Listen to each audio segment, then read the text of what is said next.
I don't want to be cute, I don't want to be a wise guy, but the Riviera of the Middle East is বাতাস ভারী হয়ে উঠছে। কূটনৈতিক অঙ্গনে নতুন উত্তাপ।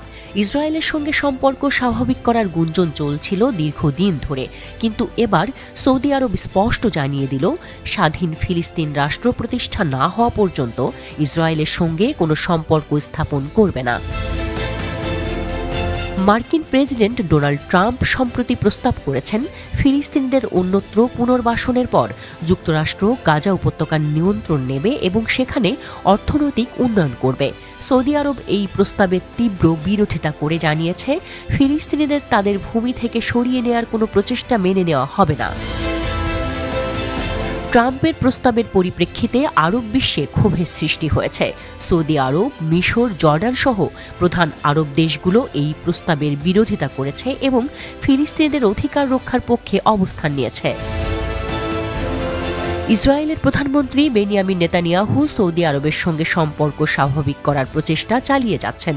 তবে সৌদি আরবের সর্বশেষ বিবৃতি ইঙ্গিত দিচ্ছে, ফিলিস্তিন রাষ্ট্র প্রতিষ্ঠার আগে এই সম্পর্ক স্থাপন সম্ভব নয়।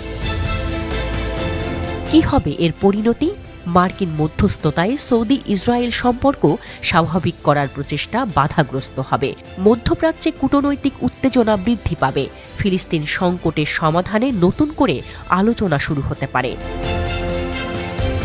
সৌদি আরবের এই অবস্থান মধ্যপ্রাচ্যের ভূ রাজনৈতিক সমীকরণে গুরুত্বপূর্ণ প্রভাব ফেলবে। এখন দেখার বিষয়, এই ঘোষণার পর ইসরায়েল ও যুক্তরাষ্ট্রের পরবর্তী পদক্ষেপ কী হবে।